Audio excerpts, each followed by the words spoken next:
everybody. Welcome to the December show of Mike, the monthly show where we all get together around our Zoom channels and we talk about what's coming down the pike for. Well, no, what's coming down the pike is another show. What's coming down the tube? One of my favorite words, tube, for Dungeon Crawl Classics and the associated line. So thank you all for joining. I am always Mr. Michael Curtis, the Director of Product Development for Dungeon Crawl Classics here at Goodman Games. And I always say here at Goodman Games as if I'm broadcasting live from headquarters, but I'm not. It's more here. Goodman Games is more of a state of mind.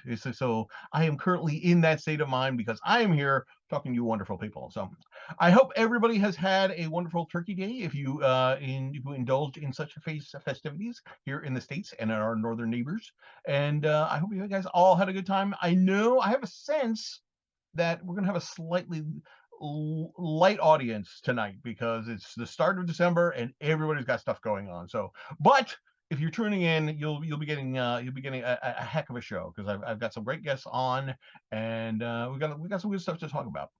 But before we go down that path, I just wanted to say this is the last show of 2022. And so if this was a network show, this would be our clip show because we would be taking a retrospective look back at where we have been over the last 12 months. And I was taking a look. I've been taking a look at what's been going on since January of 2022, and there was a lot.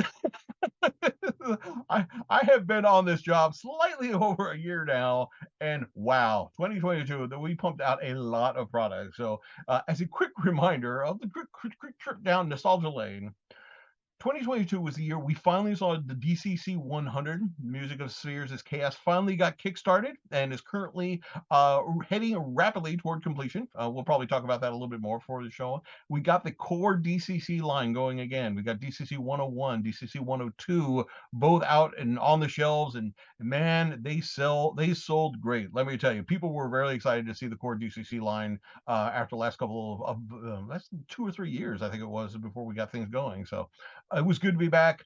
We got two DCC Lankmar adventures came out this year. We had Mercy on the Day of the Eel, and we had Treachery in the Beggar City. One of those by me, one of those by one of my guests who will be here tonight.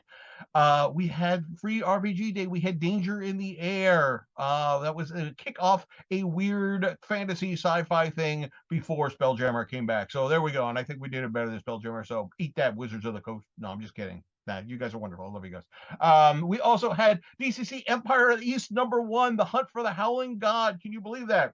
Can you believe it? We actually supported stuff for Empire of the East for the first time since in a good couple of years. We reprinted it and we came out with a new options order. 2 MCC adventures. We had When Manimals Attack and Into the Glowing Depths. We had DCC Day, which not only had Adventure Pack, we also had DCC Day #3, Chances in the Dark. We had the Book of Forgotten Gods and 7 sets of dice. We had the exclusive Van on the Run Road Crew adventure solely for the Road Crew.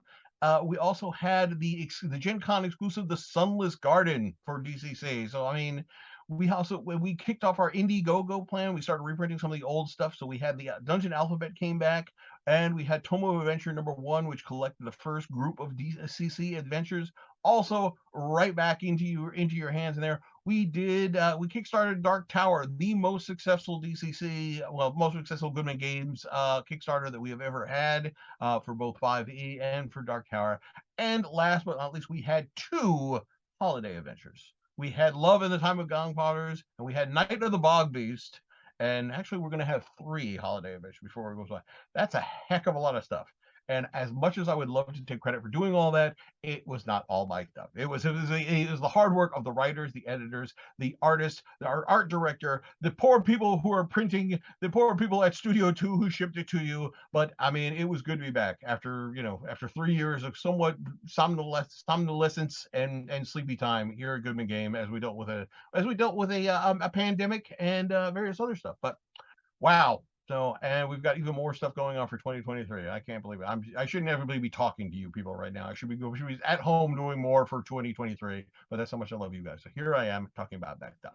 So that's it. I hope we are entering the holiday season. I hope all of you, whatever your plans are going to be wonderful. But for the next hour, we're here to talk about DCC with some wonderful people. So I am going to step away for a moment and we will bring back with a very first of our 3 special guests here tonight. So just stick around. We'll be right back.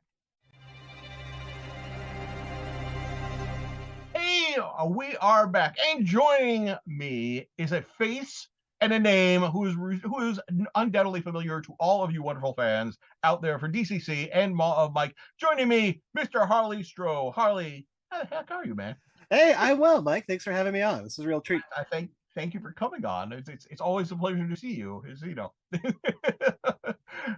Especially since we've only gotten to see each other about once a year, which is about 50% of what the normal Harley Mike interaction was. Because I mean, there wasn't like a brief period where you got to go to Gen Con, and then you had another child, and their birthday is like right around Gen Con. I mean, Gary Con. So so I only get to see you at Gen Con. This is true. Yes, sir. Yeah. So how are you doing, Harley? I am well. It's a beautiful cold night here in Carbondale, Colorado. Let's see. Stella and Jacob are off at the ice rink practicing their hockey skills, and yeah. So Rusty Jones and I are here at home, spending time with you, lovely people. Well, good. I'm glad you and Rusty could be here. So, Harley, why do I have you on the show tonight? Well, appropriately enough to talk about Thieves of Cold Corn. Oh wait! Oh no! Wait! No, because we're big in España. Do you guys see the news? So, okay. I don't know. This was a surprise to me. This was literally dropped on me an hour ago. So, yeah. Harley, break the news. This is awesome. So, our friends at Other Selves, they did a Spanish language edition of Peril on the Purple Planet, and they won the Roleo Award for their translation, which is awesome. I'm so proud of them, and yeah, so congratulations, Other Selves, for a job well done. You guys, congratulations. He just did a great job. A fan of the show, Nacho, he posted a picture some time ago where he had your version, or I should say our version of Peril of the Planet, or the Spanish translation, and it was almost like a 2-to-1 ratio. Well, I'm under no illusions, right? Because like the English language version didn't win anything. So what needs to happen is Other Selves needs to translate it back to English and sell that back to Joseph, and we'll publish that one going forward, because it's markedly superior to whatever we cranked out. But yeah, no, but seriously though, yeah, Other Selves, congratulations. Right. They just made my day. I'm so happy for you guys. Yeah, so congratulations, guys. I mean, we might win awards one of these days too. We just have to like submit them. No, I want our legacy going forward to be that we only win awards in foreign languages. That's rad. That's cool. That's what? That's a dream I think we can make happen. That's it. You know what? I think the time has come for Esperanto an adaptation of something in the DCC. So, all right. Well, I would say congratulations to you. So but I know you're not going to take any credit for that. I know you too well, Harley. Harley, you are muted.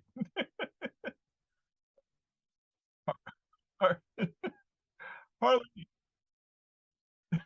And so that was my brilliant idea for 2023. And good night, everybody.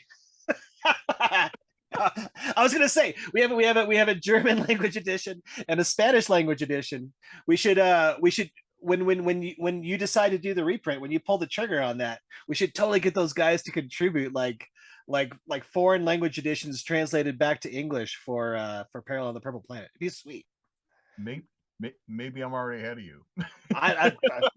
Well, that's your job. So, yeah. That's something we'll be talking about in a couple of months on on a future episode of Maw of Mike. So, but that was surprising. That was like that news came up literally like an hour ago. So yeah.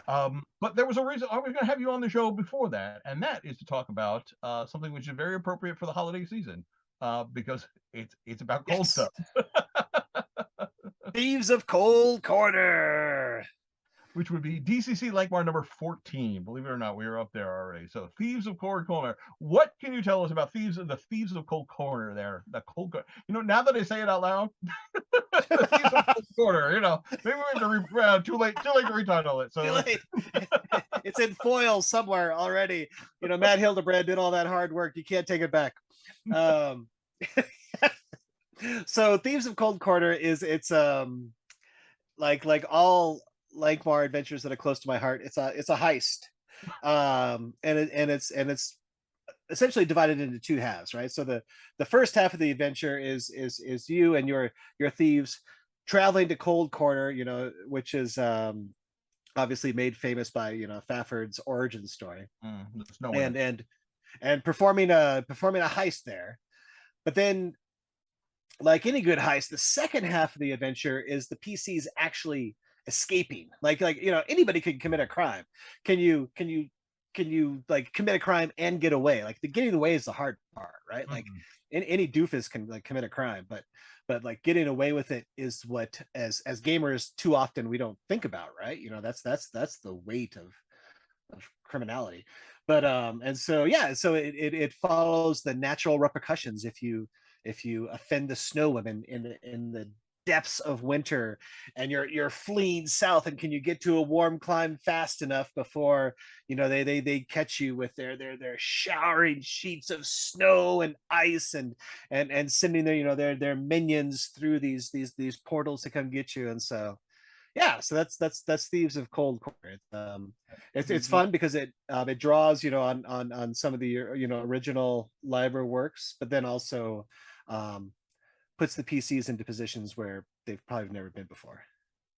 Right, and I that was one of the things that I enjoyed when I read it for the first time, is because it's kind of a standard Harley Stroh design. Like the first half of it it's very much not scripted. It's like Harley present like this is all right. The stuff which is going on, and now the characters are going to come up with something. But here's the information you as the judge need to know, and I'm not going to tell you how they're going to steal this because they're going to come up with some cockamamie idea. But here's all the information you need to adjudicate said heist. So yeah. It's only like once they get their hands on the jewels, and then like Harley's like, okay, now here's the structured part of the adventure. So yeah. It's I mean, you can think back to when we were kids, like in high school or like probably junior high, when you got your hands on like City of the Overlord or City of Greyhawk, and just speaking for like like all we did was run heists, even like Keep on the Borderlands, right? Like the Caves of Chaos. The first thing you do is you go to the moneylender and you roust that guy, and you watch out for the snake that's for some reason is surviving in the bottom of the moneylender's coffer. Anyhow, so it was really true to my experience. Like it's the games that I loved as a kid and the games that I love to run and play now. Mm-hmm. Where you present this open world where the PCs they have a very clear goal, but how they get from point A to point B is entirely up to them. And then, like you said, then there's that cascading avalanche of consequences that comes, once they achieve that goal. Mm-hmm. It's in Lankmar, it's not about getting rich. It's like, how do you stay rich, right? Right. I mean, the classic film, The Italian Job, would not be half as much fun as there was in the second half of The Italian Job, where they've committed the crime and now they have to get away with all that money, with all the money they've stolen. So, yes, a literal avalanche of consequences. Tony Hogarth, let's just say yes. There's a chance of a literal avalanche of consequences. This is after all how to get away from very angry snow women. Who have the power of cold magic. So I actually, it's funny that Tony calls that. I was rereading that encounter this evening in preparation for the show, and I feel pangs of guilt, around the kind of the 1-2 punch that's associated, with that encounter for sure. Well, mountains are a dangerous place. That's it. I mean, that's why there's things such as Benisons and Dooms, and if you have a barbarian of Cold Corner with like the mountaineering Benison, it's like, well, you know what, this looks absolutely dangerous. Maybe we should do something slightly different here. This is yeah.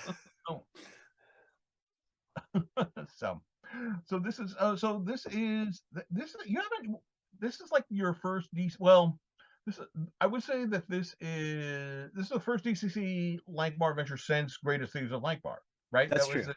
Yeah, So yeah, yeah, so yeah, this, yeah. it was a slightly less complex than Greatest Thieves of Lankbar. Right, right. Well, and probably even less complex than Gang Lords of Nightmare. You know, I've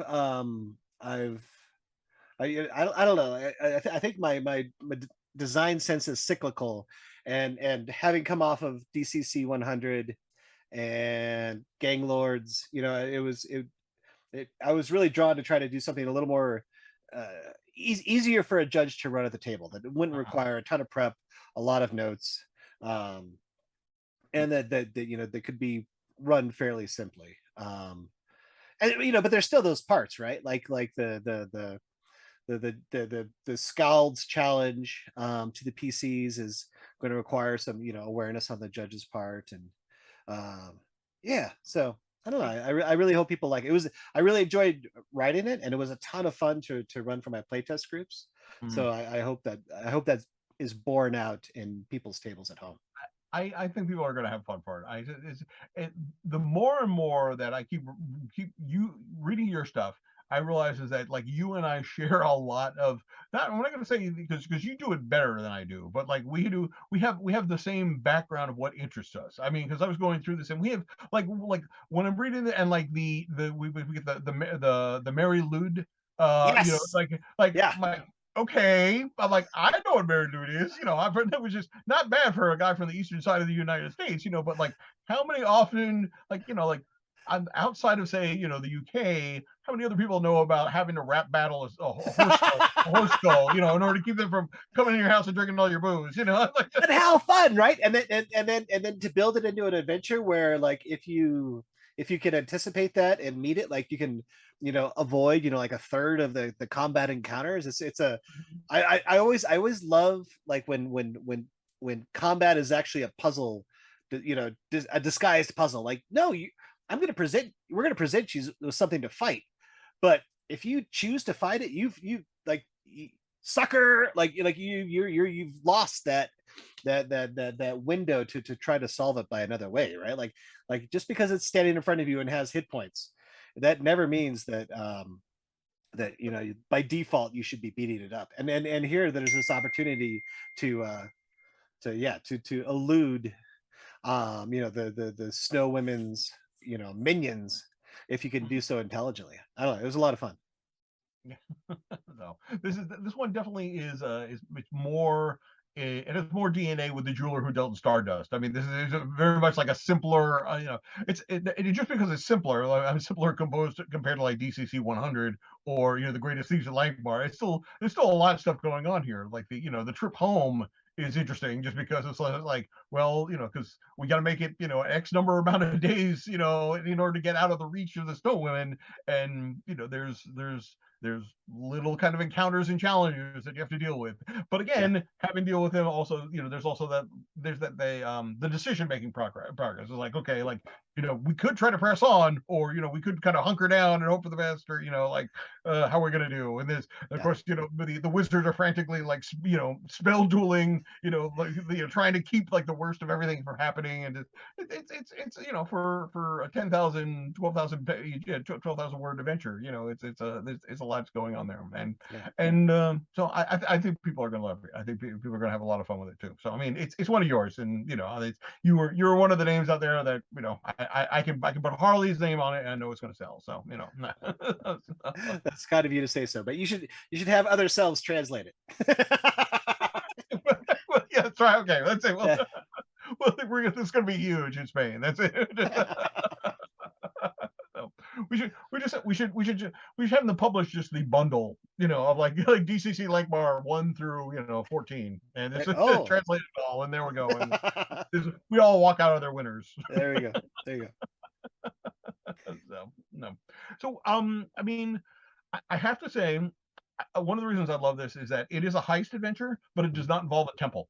I mean, I think there's, I think temple heists are the kind of the chain devils Sure. of DCC Langbar. It's like the thing. It's like there has to be an embargo from them for a little while. I mean, no more stealing from gods for a little bit, And so, but I when I sat down to basically do DCC Langmar, the plan was always like the first box set would just kind of focus on Langmar, proper.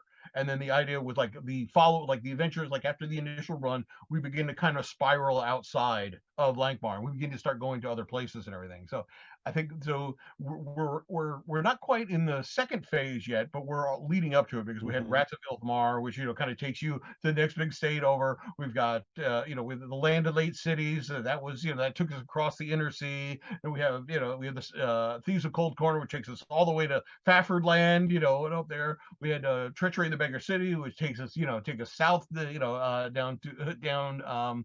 So I think it's although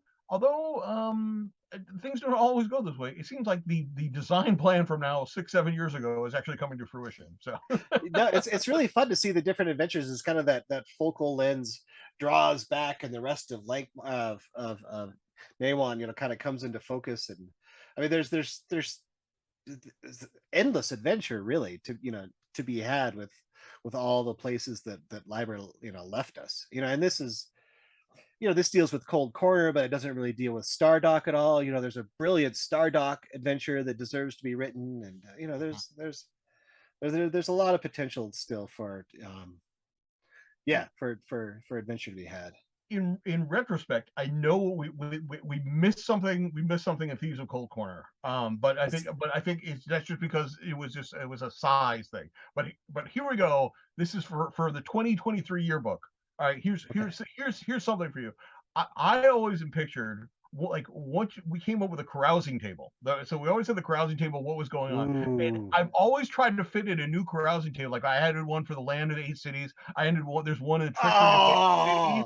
Oh Because the idea is that I want when our license is done, when we can't publish yeah. anymore, DCC Lankbar, whatever day that comes, I want people to be able and play like the bar crawl DCC Lankbar campaign where they just travel from city to city and getting the consequences of going drinking that night. You're So so right. I think we're going to need like Cold Corner doesn't really. There's a little bit of that with some of the random encounters, but Yeah, you but yeah. you're only in town for a couple of days anyway, and then you have to leave town really quickly. But I think the 2023 yearbook, I think we need the carousing table for Cold Oh, Corner. What happens in that would be so much fun. Brendan That off would be screen is already making notes. So, yeah. oh, so we definitely will have to get around to that. So, I love the idea of like a gazetteer that's composed solely of like carousing tables, right? Like I I always thought that was just because there's so many people are always talking about like the carousing table is just like I don't have to prep anything for DCC Lake Bar. It's like we literally just roll on the carousing table like what and go. happens last Yep. adventure, and then we have enough to keep us occupied for 4 hours, as you know. uh,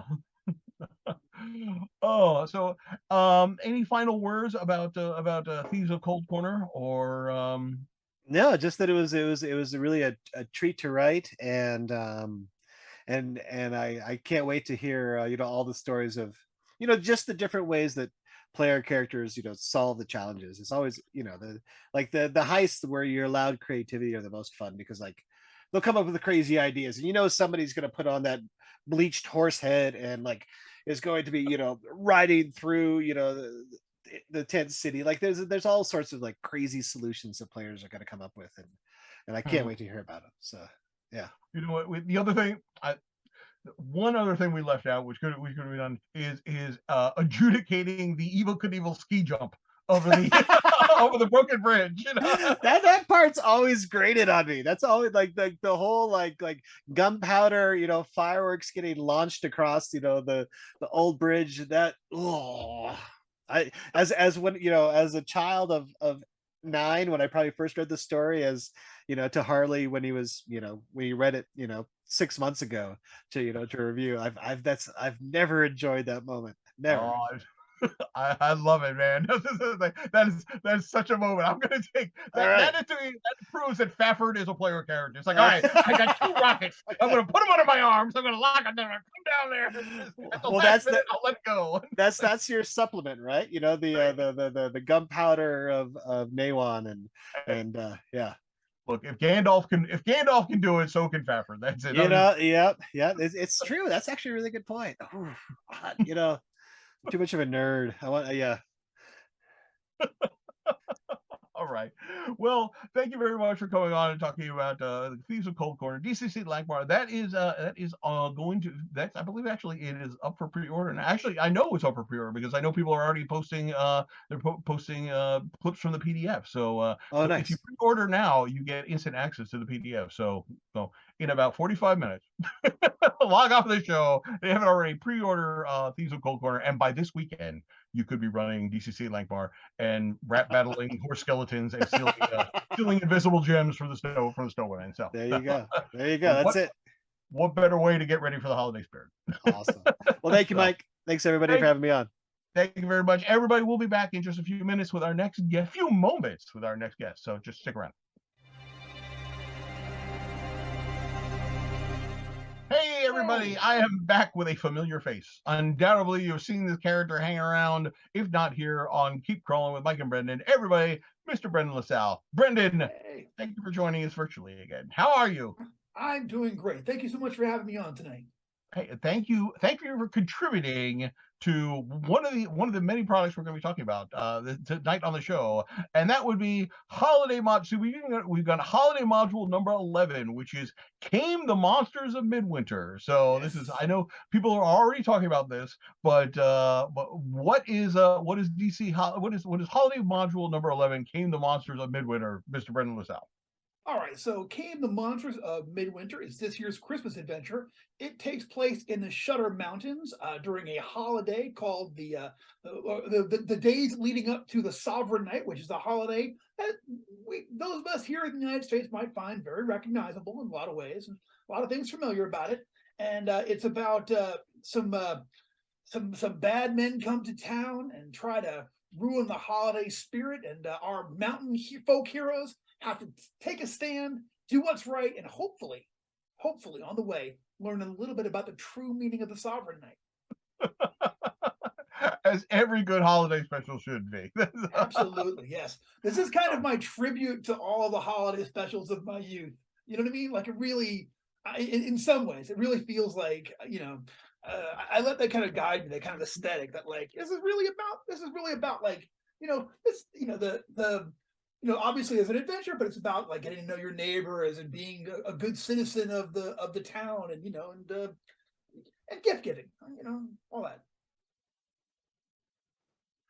I, I I love it is because there's a very quiet nod to one of the Appendix N of the Shutter Mountains, which is something that people when they were reading the Shutter Mountains, they're like, oh, okay, all right, Manly Wood, and they come across a certain reference in that list, and they're just like, oh, wait a minute, did Mike just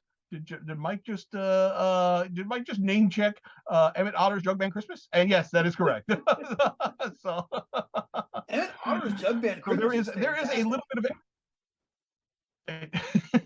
it's very funny because I kind of knew that going into the adventure, but when I was reading it, I was just like, all right, I see it here. I know where it is. It's like, it's very subtle, but but if you know Emmett Otter Drunk Band Christmas, you're going through that, you're like, all right, I know what's going on here. The River Bottom Nightmare Band is making an appearance in this one way or the other. So, Yeah, oh. that was my original pitch to Mike was, all right, what if the River Bottom Nightmare Band actually got their comeuppance? You know what I mean? Like, because that's the only thing wrong with that special, is that somehow those cads get away with all of their evilness and their ruthlessness. I wanted to see them. I wanted to see them pay. So And you certainly did a great job with that. So thank you, so thank you so so much. I love this. I had so much fun working on this adventure. It was an absolute brilliant time to do it, and it was it was as fun to write as it was to play test. and even all the production stuff, going through all the art and everything was so wonderful. It's fantastic. So aside from the fact that you wrote it, and there's a nod to Jugman Christmas, why should people be looking forward to playing this one? Okay, so this is if you're okay. First, it takes place in the Shutter Mountains, which is an absolutely fantastic setting for DCC that I'm super proud to be associated with. It has, if you have long-term beloved Shutter Mountain characters, this actually has a way that they can they can get some really neat long-term bonuses if they go through the adventure, and at certain points they're able to discern the true meaning of the Sovereign Knight. They get to the adventure comes with a scratch off calendar. Essentially, it's the blessings from the Shutter Mountain calendar. You just scratch off the days, and that'll give your characters a little bit of a bonus, a little bit of love for what you've done, which I'm very proud of. I'm always trying to find ways. I think that the character the character increases, characters getting built up should take place in game in DCC rather than on a chart. And so this is a way for that to kind of take place, so that people to get these little cool bonuses for their character. Everything from maybe an extra hit point or two to finding a really loyal mule who will be your companion, or even getting yourself your own little spread of a garden. All through a wonderful not only scratch off sheet, it's a scratch off advent calendar. So I mean, right there, you have the holiday season, and Joe Goodman, he loves his scratch off technology, and it was just like, okay, we're gonna do the holiday one, we're gonna do scratch off stuff. And I said, Brendan, how are we going to incorporate scratch off stuff? And that's when you came up like, well, what if we did like an advent calendar? And for that's all I needed to hear. So we were off to the races. And it was one of the great things, because it's like, the advent calendar, if you've seen it already, you've got to figure 24 pieces of art that are relevant and fun and evocative. And I sent the craziest list to to Matt, who then sent Stefan, who did such a fantastic job. Like one of them is I actually read my description earlier, and it was like a mule bows his head to the light of the sovereign, and Stefan captured that so perfectly. It's just like it caught up my chest every time I see it. Couldn't be happier with it. Love this adventure. It was super fun. I know people when people first started showing that off online, people were like, okay, how can I get more? They wanted more advent calendars. It's like they hadn't even got the adventure yet. It was just like I want advent calendars. So I think we've tapped the market there. So I get it. If this one is a bestseller, that might become the DCC, the Goodman Games Advent Calendar. So we'll find some way to implement that scratch off technology into your daily life. So this, absolutely, yeah, we could make a more universal version, still holiday, and reach out to everybody with it. I'll write one for you every year, boss. Every year. Had a lot of fun doing it. It's not like there's somebody currently on this show who wrote an entire book about basically an almanac. So I think we here at Goodman Games are able to put a couple dates together and come up with some weird holidays, and I think it's an untapped market. So no, I think you're right. This is my second ever holiday adventure after I think it was the 2019 Christmas adventure, New Year's Evil. Mm-hmm. And I love doing it. So I've got pitches. I spent a lot of this week coming up with pitches. I got an Arbor Day adventure I'm ready to go with. I've got no one ever associates President's Day with dungeon crawling, but if you think about it, I think I saw that movie when it was called was it National Treasure? I think it was like, we do Regent's Day, and it involves dungeon crawling off of the King Snorri Badnose, the great dwarf's face carved on the mountain. You climb up his nose and go into adventure up in his brain. You gotta get all the way down to his intestines where the money is, and then 10 million units fly off the shelf. Hobby shops across the land. as people throw it away. That's it. They pull it right off the shelf and throw it to the big dumpster behind the game store. Oh, so what I mean, what are you most proud of? What is it? What was your most without without breaking the plot or anything like that? Sure. What was the thing that you either enjoyed the most about the adventure, or you were like, I can't believe I came up with that. I'm very fond with it. If I had to pick, there's one weird thing that I did almost by accident. This game has got an NPC in it that became so beloved in playtests that he became more and more important to the text with every iteration. Every time I ran it, I was like, people just got so excited about it. And that is Wilbur the Hound Dog, who just like is like become a larger than life thing in my in my imaginings as it went on. So I really sometimes I didn't oh, it's a dog with a bandana that you have to rescue at one point, and somehow I tapped into something there. You never saw faces light up, you know what I mean? And I'm talking about random convention games. They didn't even know what was coming. They were like, the dog's got a bandana. Whoa, we got to, and just I could have, you know what I mean? Ooh. So I think I'm very excited. Somehow I don't know how I did that, but it just kind of came out in the text and really became what the kids call a thing. So I'm very proud of that, and it's got a fantastic piece of artwork now that I love, and just.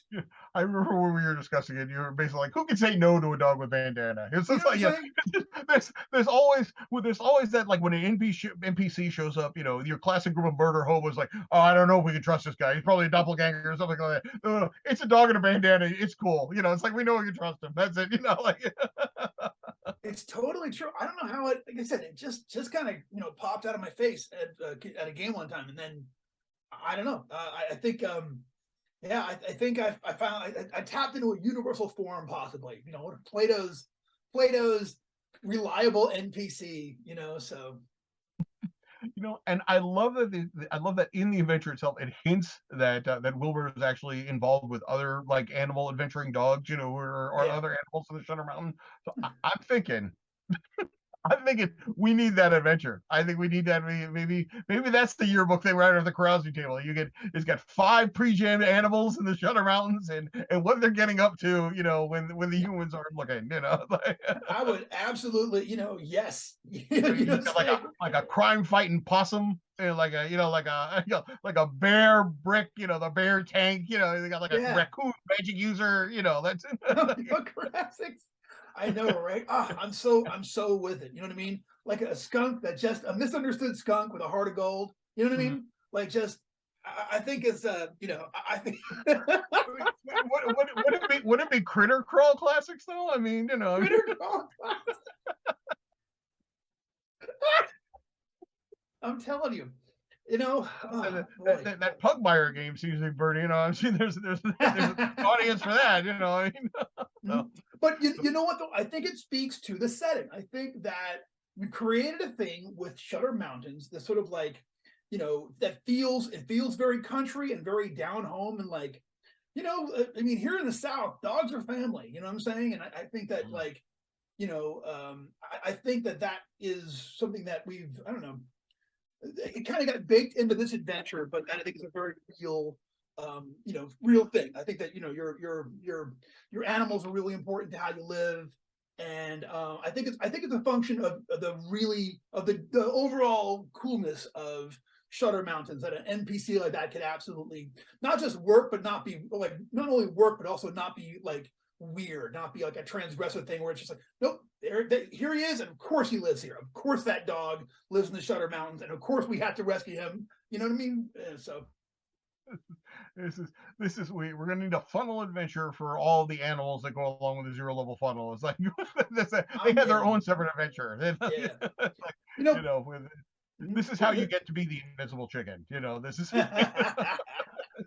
you have to go through, there's like a pig cleric, it's like, the holy hog of the Shutter Mountains. I mean, I think this thing is writing itself. That's it. You know what I'm saying? I'm telling you, yeah. The Oh. Barnyard Heroes of the Shutter Mountains. I'm loving the fact we're coming up with content, live in front of your eyes. So if you tuned in here tonight, you're actually seeing a sneak preview of the 2023 yearbook at the very least. Here we've got cold corner carousing tables. We've got the dungeon. We have the Shutter Mountain Animal Adventure coming up. We'll just wait until we talk to the next guest here. Who knows if we're going to come out of that. So. So speaking of that, any final words about King the Monsters of Midwinter there, Mr. LaSalle? Just that I hope everyone enjoys it as much as I've enjoyed working on it and being a part of it. And I just want to, if I don't see you guys, I just want to wish everybody an absolutely wonderful holiday season. All my love out to all y'all. If I don't see you again, and just be well. And this will be if you like Shutter Mountain, this will be a fun one to play over the holidays. So give it a shot. All right. We'll be back for the last guest for the night. Last but not least. So thank you. Stick around for a little while longer. Thanks, Brendan, and we'll be right back. Hey everyone, thanks for sticking around. We have our last guest, Mr. Matt Hildbrand, the art director for Goodman Games, who's coming here live. This man has just got back from PAX East. He rolled into the house and just immediately started twitching. So that's that is definitely the case. And then he got on Zoom. I came into the house, but my wife, she's a good woman. She knew how to take care of her man. There was a box of donuts waiting in front of me at my place at the table. So I knew I got home. Very, very briefly, how was PAX East? PAX East was great. It's not a very long drive from me, so that was a comfortable drive to Philly. An enormous hall with tons of games. I have never seen a game library as big as the one we saw there, and tons of kids excited to play, kids of all ages. And there was lots of people who got introduced to DCC. There was a lot of people who had played before. It was a pleasure to be there at the booth and make so many folks happy because it went great. Lots of dice sold, lots of adventure sold, lots of cross-pollination, right? Tell me more about this Empire of the East. I'll be glad to. So it was a blast for sure. Oh, it's the same. It must be nice seeing the convention beginning to return in the new normal, and at least people getting around and hanging around. Even if it looked like PAX East had a mask policy and everything. I saw everybody was masked up and everything. So vaccination and mask, but yeah, it was great to see everybody for sure. And nobody wants to get sick right before the holidays anyway. So, No, thank you. So I had Matt on because actually Matt is my work husband. Matt and I exchange emails like 11,000 times every day because he is literally, not only does he have to put up with me, he's got to put up with Chris Doyle, and then he's got to put up with Joe, and then he's got to put up with everybody else going on and making demands of his time. So. But well, I'm just suggesting you just need to take a page from my wife's book, Mike. Next time I see each other in real life, have a box of donuts, and I'll be your friend forever. You will have to give me your address, and then I will just have Grubhub delivering donuts on my stuff. That's whenever I'm feeling extremely guilty. So it's a deal. So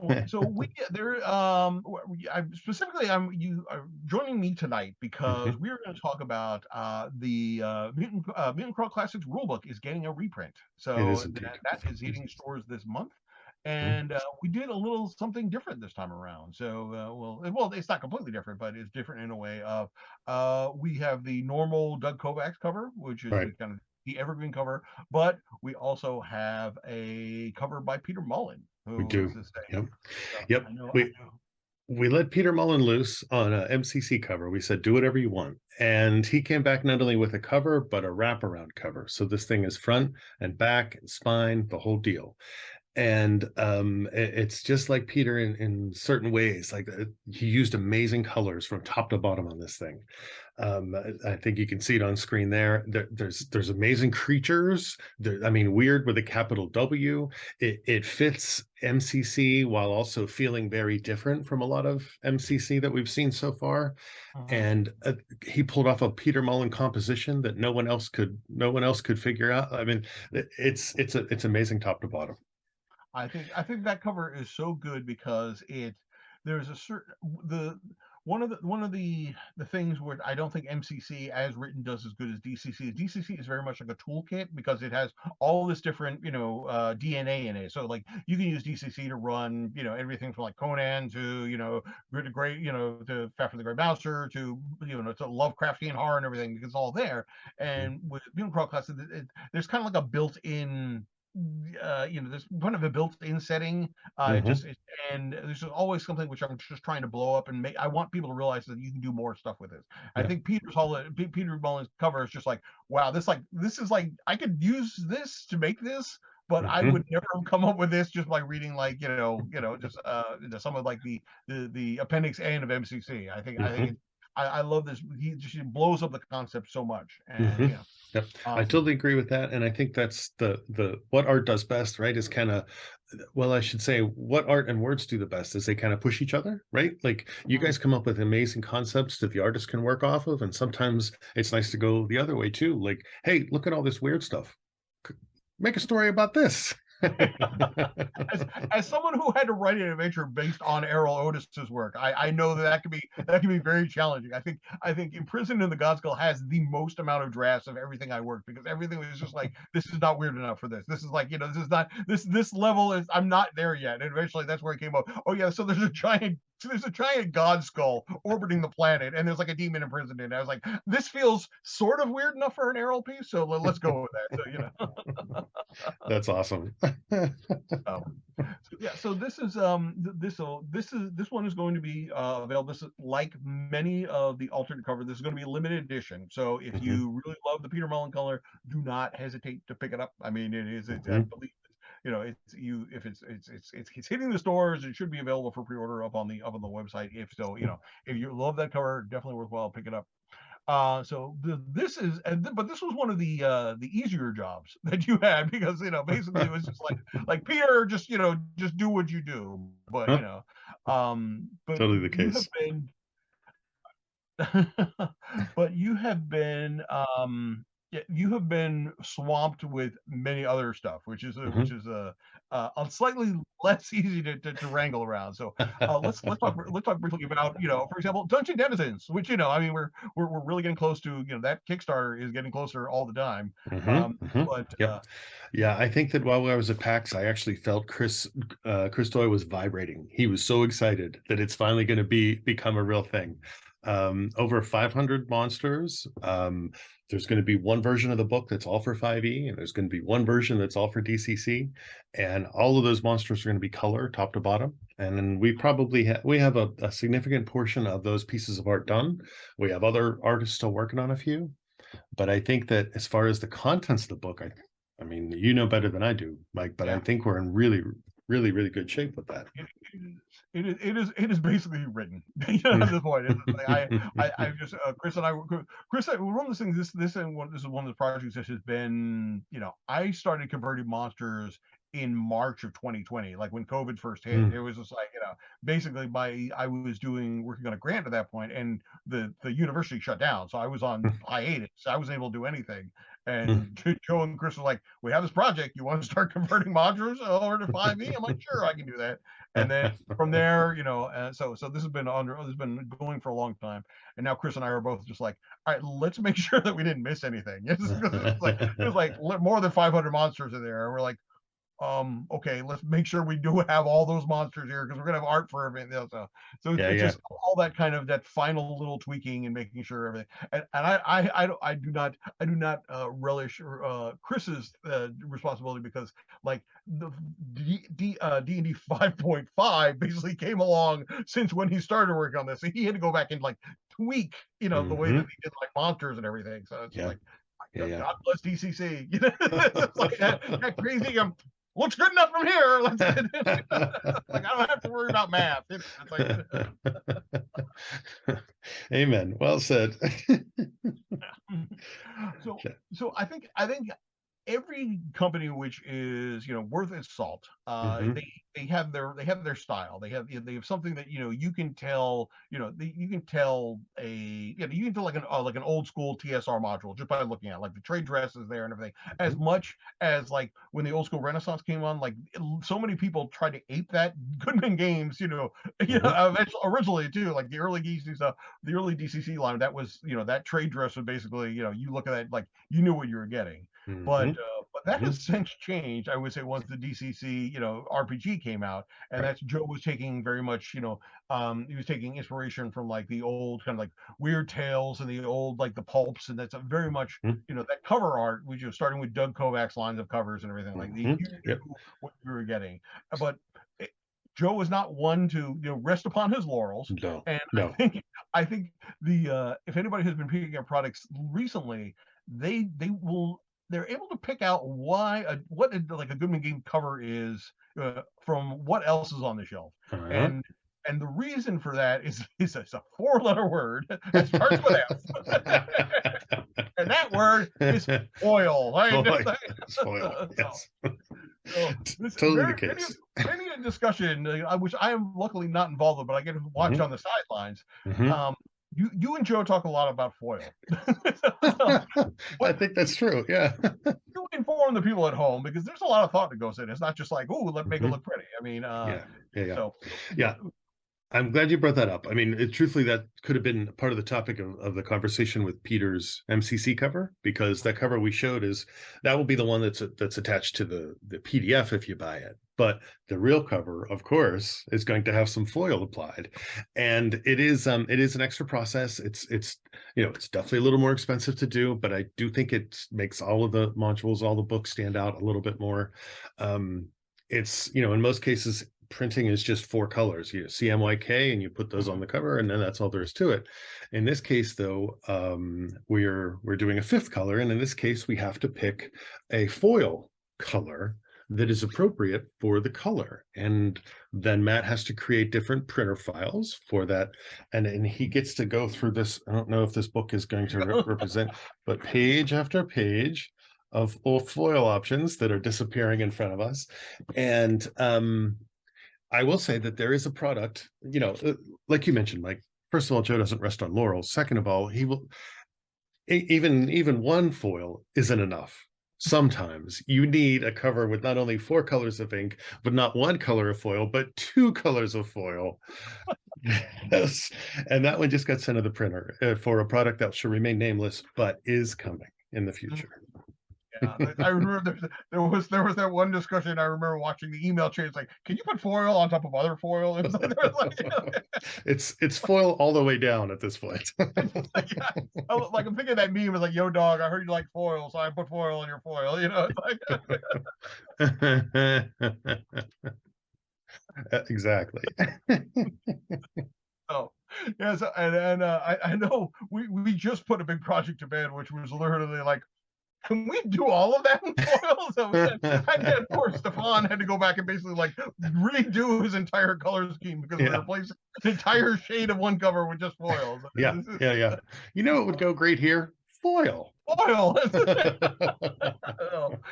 I mean, it seems like when you hear talking about it, it sounds really goofy, but like when you have it in your hands and like once you start getting like the holographic foil and you're like, wow, it's just like, okay, this is, I mean, I remember, I think it started with Lankmar, because I do remember there was a discussion about doing the Lankmar. If you I'm gonna drop a little tidbit out there. So you can tell a DCC Lankmar first printing box set by the foil, because when we were looking at that, we came up with something that we wanted it to look like fog, like the pattern of it looked like mist, like flowing off the river Halal, and we found, Joe and I were like, oh, this looks really cool, let's do this one. But when they applied the foil, or like either we were looking at the foil slightly wrong, or when they put it, so it was supposed to be horizontal and it was like vertical. So it doesn't look like fog. It looked like fog, like rising up out of the ground rather than drifting through the street. So that was corrected in the second printing, but you can tell like which way the foil is waving. That's how you get a DCC like bar box set first printing versus the second one. So nice. So So we're going to continue to you are going to continue to push the boundaries of what we can do with the art design here, and I think that's one of the great things is that we're not a huge company, but I mean there is a certain amount of love that goes into in doing these designs and stuff. I mean, we're never like Beetle and Grimm or whatever. We're not putting out $300 RPG products, but you can tell a Goodman Games product as opposed to something that would came out like one of the bigger houses, just because it's like Totally the case. next thing Wizards of the Coast is not going to be worrying about their holographic fog foil or something like that. Putting foil on other foil. Right, totally the case. Yeah, from the paper to the binding to the foil, I think there's love the whole way through it for sure.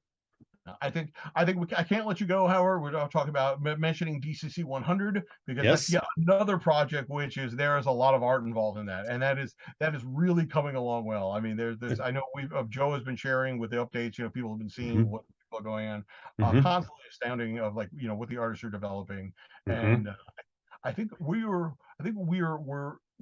just about there. I mean, Harley and you and I have been talking about the character sheet, the bespoke character folio, and that's folio. I think once we get that wrapped up, and if you're watching this, and if you back DCC 100 and you have not submitted your name, you're not filled out the questionnaire of what background name you want to be credited on, please do. We're about 92% done, and I think Joe is probably going to post an update about that relatively soon. We have to shut that off at some point because we got to get the stuff to the printer. So so if you have not done so, please do so that okay. Oh, right. Speaking of which, Mike, I just got a message from Joe. He said, take the character folio and add foil. It might even be a character folio at this point. I don't know. It's a folio. Yes. Oh my God. All right. That's it. All right. Get out. I'm done. All right. Matt, thank you very much for joining me. We will be right back for the typical kind of update and what's happening. So just stick around. We're going to go a little bit late, but it is well worth it. So, all right. Hey, everybody. Thank you for spending an hour with me and with my three guests. And as you can tell, we always have a lot of fun when we get to hang out together, whether if that is in person or through the magic of Zoom and Twitch. So I just kind of an updates of where some things are and what's coming out this month that we maybe not got into. I think we mentioned it previously when we had Impact Miniatures. We've got 4 dice sets which are hitting the shelves. This month, dice baby. We've got the Elder's Fragment. We've got the Wizard Band, Stellar Stowaways, Yellow's Crystallized Creations, and Supernal Starseeds. Those are all going to be available, this month, if not available for pre-order just yet. As I mentioned, DCC 100, we're really close on that. We're really everything is written. I think most of the art is now done, and we're just kind of fine tuning stuff. Poor Harley, I made him write an encounter for a postcard just the other week. So and then I rejected it and made him write another one. That's how a pain in the butt I am. So okay. But we're almost there. If you love the third party crowd of what DCC is going, we've got 2 waves of stuff for the third party crowd coming new. So this little update of what to look forward to this month. We have from Marquee Games, we have the 0 level survival guide. Which is, it's going to be handy for those of you who are going into your funnel and trying to figure out what's going on. We have, for you Nintendo heads out there, Bloat Games is coming out with Overworld, which is a monster manual zine inspired by The Legend of Zelda. So I know right now some people are already like, ooh, I can play Zelda monsters in DCC. Yes, you can. And you will be able to get those through the Goodman Game website in about a week or so. And we've got the Covaxian Codex from Jeremy Fathergoose Sherman. So and that is a guide to a playable race of shapeshifters. So considering it's the Covaxian Codex, I bet you can guess probably what those shapeshifters are. Let's just say they're our fine feather friends who might be, very very in cahoots perhaps with a certain carrion crow goddess that is hanging around. We had Tim on just recently, but Tim Snyder is the desk in room 810 from the Savage Afterworld Press. a MCC RPG adventure for first level characters. And we also got a zine from Trader's Game Studio called the Ashmore Herald Volume 1, and this gets the Mike Curtis seal of approval, because I was taking a look at this. It is a zine for a small pastoral setting with a hint of the weird, and it gives a shout out to the Shutter Mountains. I was taking a look at this. It is kind of inspired by kind of a New England, the Connecticut Western Expanse, kind of Ohio River Valley. So it's right around the turn of the 1800s. It has recipes, people. So it's got the Mike Curtis approval if it's got recipes in it. So definitely check it out. The Ashmore Herald Volume 1 should be available for sale this month. And that covers it. That's what's going on basically in the world of DCC. I think so. I think that about covers it. As I said, we're getting a lot of close on the other thing. Crypt the Devil Lich should be, bellying up to the wharf and beginning to be unloading anytime soon. So thank you for your patience on that. But we are going to be trying to fulfill that as soon as we possibly can, once we get that in the supply chain. So things are moving along, and can't promise everything's going to be under the old Christmas tree, but you're getting there. So I think that does it for December. And I once again would like to thank my guests for spending an hour for coming on and talk about their stuff, and thank all of you for spending an hour with me and my wonderful guests talking about foil and Mary Lou's and Wilbur, the bandana wearing dog. And so happy holiday season for all of you, and I hope that you have a wonderful new year. And I will be back on January 2nd, 2023. 2023, can you believe that? 2000, man, I thought it was going to be an old man when 2023, and boy, I was right.